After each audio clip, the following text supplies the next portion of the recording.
बिस्मिल्लाहिर्रहमानिर्रहीम। अस्सलाम वालेकुम व रहमतुल्लाहि व बरकातुहू। आप सबका ताज़ा गल्फ न्यूज़ में स्वागत है, इस्तकबाल वेलकम है। आप सबसे गुजारिश की जाती है हमारा स्पेशल बुलेटिन आखिर तक देखें, जिसमें सबसे पहले हज़्म मामूल न्यूज़ होगा, उसके बाद मोटिवेशन, फिर फाइनली आपको इसके अंदर सुख दुख में एक दूसरे का कैसा साथ दे इसका अवेयरनेस होगा। आप लोगों से स्पेशल गुजारिश की जाती है हमारे चैनल को लाइक करें, सब्सक्राइब करें और दूसरों से शेयर करें, और फाइनली हमें कमेंट करके बताइएगा कि कैसा हम इसको इम्प्रूवमेंट करें। आज 7 सफ़र 1443 हिजरी है, 15 सितंबर 2021 बरोज़े चारशंबा वेडनेसडे का दिन। दोस्तों, मैंने आपको 2 दिन पहले तवक्कलना एप्लीकेशन के बारे में काफ़ी डिटेल दी थी। तवक्कलना एप्लीकेशन के ही ज़रिए से आप वैक्सीन ले सकते हैं, और जो आदमी 2 वैक्सीन लिया है वो फुली वैक्सीनेटेड होता है। उसके ऊपर डार्क ग्रीन कलर आ जाता है, और जैसे ही आप कहीं भी जाओ वो आपको चेक होता है, और उसके अतराफ़ उसका जो QR कोड है उसके अतराफ़ लेने भी आती है। ये पूरी इन्फॉर्मेशन मैंने आपको 2 दिन पहले के ऐप के ऊपर अपने न्यूज़ में दे दिया था। आप लोगों को ज़रूर जाके देखना चाहिए। अब मैं आगे आपको कुछ और बता रहा हूँ। सबसे पहली बात तो दोस्तों, अगर आप सऊदीया के अंदर कहीं भी किधर भी जा रहे हैं तो यही ऐप आपकी हेल्प करेगा। आपको बोर्डिंग पास से लेके आपकी एंट्री, अंदर आना, बाहर जाना, तमाम कुछ इसके अंदर आपका रहेगा। लिहाजा आप ये ज़रूर अपने साथ रखें, क्योंकि इसके अंदर पूरी इन्फॉर्मेशन है कि आपने डोज लिया या नहीं लिया।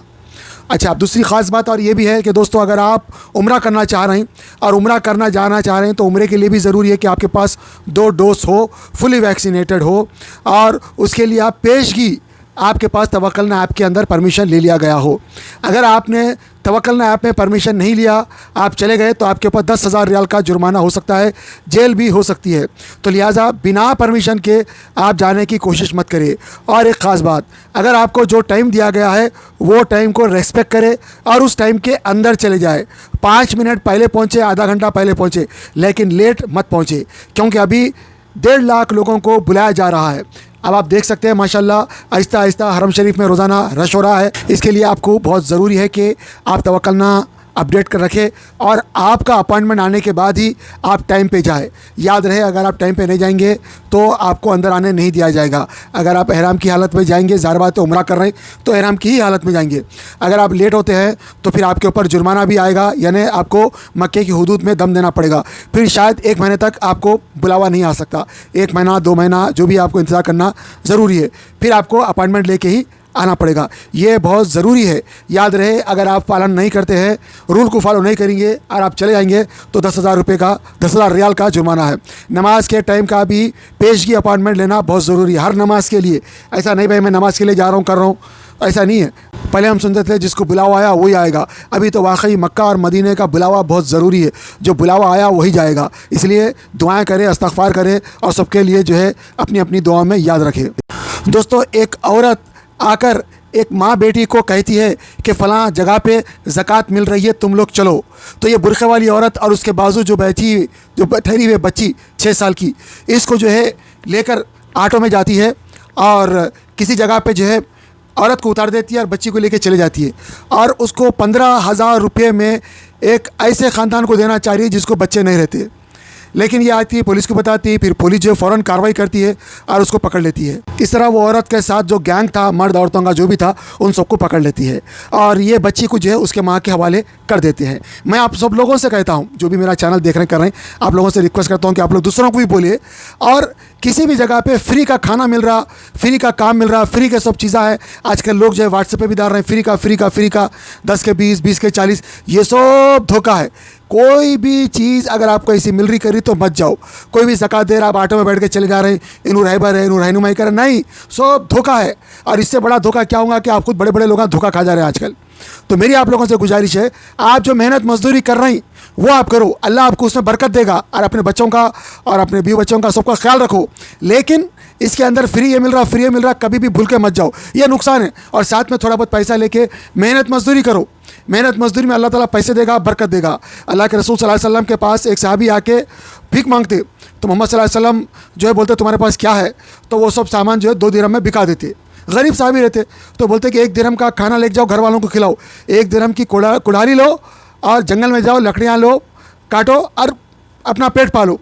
उसी तरह एक और एक साहबी आते, उनके हाथ में घटे रहते, पूछते ये क्यों? उन्होंने बोलते मैं अपने बी बच्चों के लिए, घर वालों के लिए जो है मेहनत मजदूरी करता हूँ, उसकी वजह से हाथ पे घट्टे हैं। तो उनके जो घट्टे भरे हाथ रहते हैं, हुजूर सल्लल्लाहु अलैहि वसल्लम उनको चूमते हैं। तो हुजूर सल्लल्लाहु अलैहि वसल्लम मेहनत को पसंद करते हैं। तो आप भी मेहनत करें। मदीना मुनव्वरा में अक्सर लोगों को मैं देखता हूँ मेहनत करते हैं, 80-90 साल की उम्र के लोग हो गए हैं, लेकिन मेहनत करके लेते, भीख नहीं लेते वो लोग।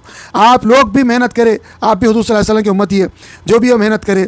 और एक हैदराबाद के अंदर मलेशिया की DXN कंपनी है, बेहतरीन कंपनी है, और थोड़ा थोड़ा सामान लेके आप बेच सकते हैं, लोगों को दे सकते हैं। वो ये भी आप काम कर सकते हैं इस साइड में, औरत आदमी कोई भी कर सकते हैं, बेहतरीन है। आप मुझे कमेंट डालें, मैं आपको डिटेल दूंगा और वहाँ से जाके आप ले सकते हैं। आइए पुलिस के अफसर जो है उनसे पूरी कहानी सुनते हैं। पुलिस स्टेशन लिमिट्स हाफिज़ बाबा नगर में एक 6 साल की बच्ची का किडनैप हुआ। बच्ची और अपनी माँ के साथ चंचलगुड़ा एरिया में रहते थे, और कल एक औरत आई वहाँ पे आके उसको बोली कि उसकी ज़कात में कुछ लोग पैसा और कपड़े देने वाले थे हाफिज़ बाबा नगर में। ऐसा बोल के वो मदर को और बच्ची को दोनों को ऑटो में बिठा के वहाँ तक ले गई।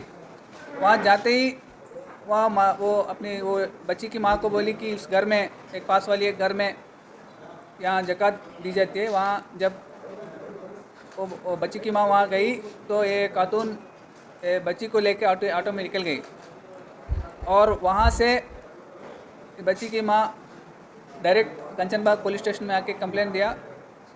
इमीडिएटली केस रजिस्टर करके टीम्स बना के पूरे इस एरिया में जहाँ तक ये CCTV कैमरास है वहाँ तक उसको फॉलो करते गए।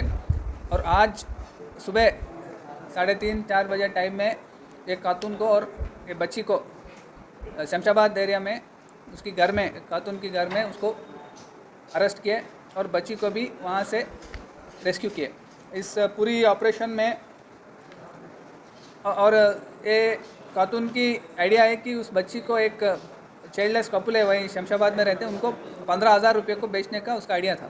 सर, ये एक ही बच्चे को चुराया, इससे पहले भी ऐसा कुछ करके? इससे पहले उनके ऊपर कोई किडनैपिंग केस नहीं थे, बल्कि उस पर ऊपर एक PDS राइस का स्मगलिंग का एक वहाँ शमशाबाद में एक केस है। फलकनामा में एक रॉबरी केस हुआ था। एक सोहेल नाम का एक बंदा गैस हाउस रिपेयर करता था। ये ओरिजिनली उत्तर प्रदेश का नेटिव है, यहाँ आके यहाँ बहुत दिन से रह रहा है। उसको अपने ये फ़ोन नंबर ऑनलाइन दिया गया उसका गैस हाउस रिपेयर के लिए। एक फ़ोन कॉल आया कि चांद्रानकोट एरिया में एक स्टोव का रिपेयर बोल के एक फ़ोन आया। उस टाइम पे रात में वो वहाँ गया, और ये 4 बंदे वहाँ उनको एक कमरे में रख के उनको घबरा के उनसे पैसे और फ़ोन उनसे खींच लिए, और इमीडिएटली वो पुलिस स्टेशन को खबर दिया। केस रजिस्टर हुआ और 12 घंटे के अंदर पूरी चारों को गिरफ्तार किए और पूरी कैश और मोबाइल फ़ोन रिकवर भी कर दिए। इसमें हमारी Falaknuma crime team detective inspector Ravi और उनके टीम और इंस्पेक्टर देवेंद्र, इन सबकी लीडरशिप में हुआ। इन सबको भी हम हैदराबाद पुलिस की तरफ से बधाई देते हैं। नेगेटिव सोच से बचिए। बिस्मिल्लाहिर्रहमानिर्रहीम, नहमदुन सल्ली अला रसूलिल करीम, अम्मा बाद। हज़रत शफ़ीक़ बल्क़ी रहमतुल्लाह अलैह मशहूर बुज़ुर्ग हैं। एक दफ़ा तिजारत की गर्ज़ से सफ़र पर निकले। सफ़र पर रवानगी से कबल उन्होंने अपने दोस्त इब्राहिम बिन अदहम से अलविदाई मुलाकात की और इनकी दुआओं और नेक तमन्नाओं के साथ वतन से रवाना हुए। हज़रत शफ़ीक़ बल्क़ी अपनी इस रवानगी के कुछ ही दिनों बाद वतन वापस आ गए। एक दिन वो मस्जिद में नमाज़ अदा करने आए तो इब्राहिम बिन अदहम ने उन्हें देख लिया, करीब बुलाया और दरियात फरमाया, भाई इस कदर जल्दी सफ़र से कैसे वापस आ गए? शफ़ीक़ बल्क़ी ने जवाब दिया, मैं अपने इस तिजारती सफ़र के दौरान जब एक बेआबान से गुज़र रहा था तो वहाँ एक ज़ख्मी परिंदा देखा जिसके बाजू टूट गए थे और वो उड़ने से बिल्कुल मजबूर था। मैंने देखा कि एक तंदुरुस्त परिंदा अपनी चोंच में एक टुकड़ा लाया और एक मजबूर परिंदे की चोंच में डाल दिया। ये देखकर मेरे दिल में यह ख्याल आया कि जिस ज़ात ने इस ज़ख्मी परिंदे को तंदुरुस्त परिंदे के ज़रिए ज़िंदगी गुजारने का सामान दिया, वो मुझे भी रोज़ी पहुँचाने पर क़ादिर है, चाहे मैं कहीं भी रहूँ। ये सोचकर मैंने असबाब व दराए से मुँह मोड़ लिया और इससे किनारा कशी इख्तियार कर लिया और अल्लाह के ज़िक्र व इबादत में मशगूल हो गया। हज़रत इब्राहिम अदहम रहमतुल्लाह अलैह हज़रत शेख बल्क़ी की बात को खामोशी से सुनते रहे और फिर फरमाया, ऐ शफ़ीक़, तुमने अपने लिए मजबूर बेबस परिंदे को मेयार बनाया, मगर तंदुरुस्त व तवाना परिंदे को मेयार नहीं बनाया। सोचने का यह अंदाज़ मरीज़ाना है। तुम्हें सेहतमंद बुनियादों पर गौर व फिक्र करते हुए तंदुरुस्त परिंदे को अपने लिए मिसाल बनाना चाहिए था। शफ़ीक तंदुरुस्त परिंदे को अपने लिए नमूना क्यों नहीं बनाते और इसकी खिदमत गुजारी से सबक और दर्स व नसीहत क्यों नहीं लेते? जिस तरह इसने एक ज़ख्मी और मजबूर परिंदे को ग़िज़ा पहुँचाई और इसकी मुसीबत में काम आया, इस तरह तुम भी माजूरों, बेकसों और मजबूरों की हाजत रवाई करते और इनके काम आते और अपनी इस खिदमत खल्क़ के ज़रिए परिंदे से बढ़कर फ़ज़ल व कमाल हासिल करते। शेख बल्खी रहमतुल्लाह अलैह हज़रत इब्न अदहम की ये कीमती नसीहत सुनकर खुशी से झूम उठे और उनका हाथ चूमा और फिर फरमाया कि ए उस्ताद। फिर वो हज़रत इब्राहिम बिन अदहम की बात इतनी पसंद आई, फिर वो अपनी ज़िंदगी को वहाँ से तब्दील किए और इबादत और इजाज़त के साथ साथ कारोबार और तिजारती मशगूलियात में लग गए और खालिक की इबादत के साथ मखलूक की खिदमत को अपना ज़िंदगी का मिशन बना लिया। आपका नाम? बहुत बहुत शुक्रिया। आप अपने डैडी को लेके, अरविंद जी को लेके, डॉक्टर मोहम्मद को लेके आए कि आज सेकंड सेशन है उनका। आपने 5 दिन में कितना फ़र्क पाया उनसे? बहुत अच्छा फ़र्क हुआ है और पहला टॉयलेट जाने में भी दिक्कत होता था, अभी अपने आप जा सकते हैं, इंडिपेंडेंटली अकेले जाते हैं? अकेले वॉकर लेके जाते हैं। अच्छा। और चलने में और पैर उठाने में भी कितना फ़र्क है? बहुत फ़र्क है। पहले तो बेड पे से खड़े होने में भी दिक्कत होता था, लेकिन अभी खुद से थोड़ा हो जाते हैं। अच्छा। मतलब आप कितना % उनको बोलोगे कि अच्छे लग रहे हैं आपसे? 80% अच्छे हो गए।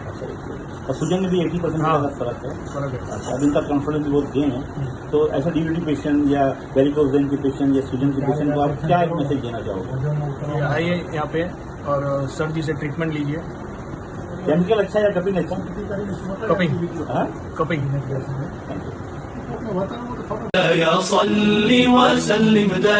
Online Quran Learning Academy.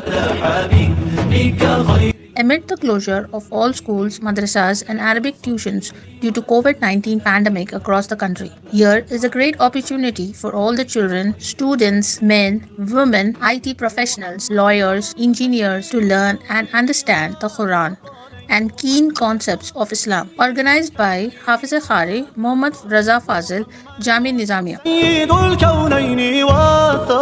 Courses offered: Hifz Quran, Tajweed, Nurani Qaida, Urdu language, daily prayers and hadith, basic beliefs and issues, funeral prayer and weekly spiritual gatherings. Hurry up! Limited seats available on the basis of first come first serve. For contact details, queries and registration, contact here. For registration, fill out the Google forms or visit our website. Do not miss this chance, as it can revolutionize your children's Islamic knowledge and discipline too.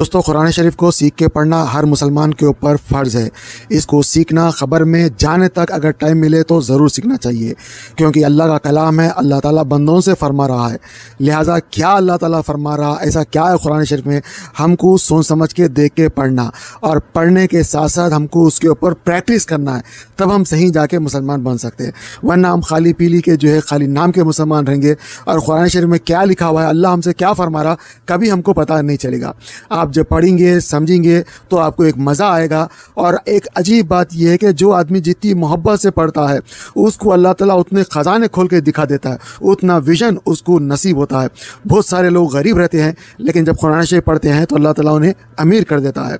बहुत सारे लोग परेशान होते हैं, कुरान शरीफ जब पढ़ते हैं तो अल्लाह उनके परेशानियाँ दूर कर देता है। बहुत सारे लोगों का अजाब कुरान शरीफ पढ़ने की वजह से ख़त्म होता है। आप लोगों से गुजारिश की जाती है, यहाँ पे जो दिखाए गए नंबर्स के ऊपर इनको कांटेक्ट करें, चाहे आप इंडिया में हो या पाकिस्तान में हो या सऊदी में हो या यूके में हो या यूएसए में हो या गल्फ़ में कहीं भी हो, किसी दुनिया के किसी भी खित्ते में हो। आप लोगों से गुजारिश की जाती है कि आप लोग भी अगर पढ़ाना चाह रहे हैं तो मुझे नंबर दे, मैं अपने चैनल के ऊपर फ्री ऑफ कॉस्ट प्रचार करता हूँ। दूसरी बात, अगर कोई पढ़ना चाहता है तो याद रखिए, अगर आप इंडिया के हैं तो इंडिया का नंबर है, पाकिस्तान के है तो पाकिस्तान का नंबर है, यूके के है तो यूके का नंबर है, गल्फ़ के है तो गल्फ़ का नंबर है। किसी से ही पढ़ ले, पर्देदार ख़वातीन भी पढ़ा रही है, मर्द हज़रात भी पढ़ा रहे हैं। आपको पढ़ना है, आप हो या मैं हो, ज़रूर पढ़ना चाहिए, वरना बहुत बड़ी गलती हो जाएगी। अल्हम्दुलिल्लाह रब्बिल आलमीन, सारी तारीफ़ अल्लाह के लिए। लेकिन अगर आप गलती पढ़ देंगे तो सारी तोड़फोड़ अल्लाह के लिए हो जाएगी। तो मेरे को माफ़ करे और मेरे लिए भी दुआ करे, अपने लिए भी दुआ करे। अल्लाह सबको हिदायत दे, आपस में मोहब्बत दे और कुरान शरीफ से इश्क दे, सिखा, समझा, पढ़ा और अमल करा। आमीन।